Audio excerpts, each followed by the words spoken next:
السلام عليكم ورحمة الله وبركاته. الحمد لله رب العالمين، والعاقبة للمتقين، والصلاة والسلام على سيد الأنبياء والمرسلين وعلى آله وصحبه أجمعين. أسعدتم مساء يا إخوة الإيمان، حياكم الله وبياكم. اليوم درسنا هو آخر درس من باب التعارف، وغدا سنبدأ بالجمل حول الأمر والنهي. فالجملة 14: هل تعارفتما من قبل؟ أو هل سبق لكما أن تعارفتما؟ هذان أسلوبان كلاهما تؤديان معنى واحدا، ومعناهما سهل، لا نحتاج إلى ترجمتها.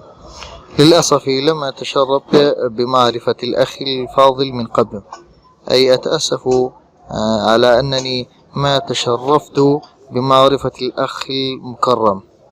15: يا له من يوم حافل بالمفاجآت، إذ اجتمعنا بمثل مقامكم الكريم. المفاجآت جمع مفاجأة، والمفاجأة حدوث أمر غير متوقع، أو حدوث فعل غير متوقع. فيا له من يوم حافل بالمفاجآت، يا لها من سعادة هذا اليوم، حيث وقع فيه كثير من الأشياء من غير توقعنا، ومنها لقاؤك المكرم أو لقاؤك الكريم. هذا من طيب سجيتك وحسن أخلاقك.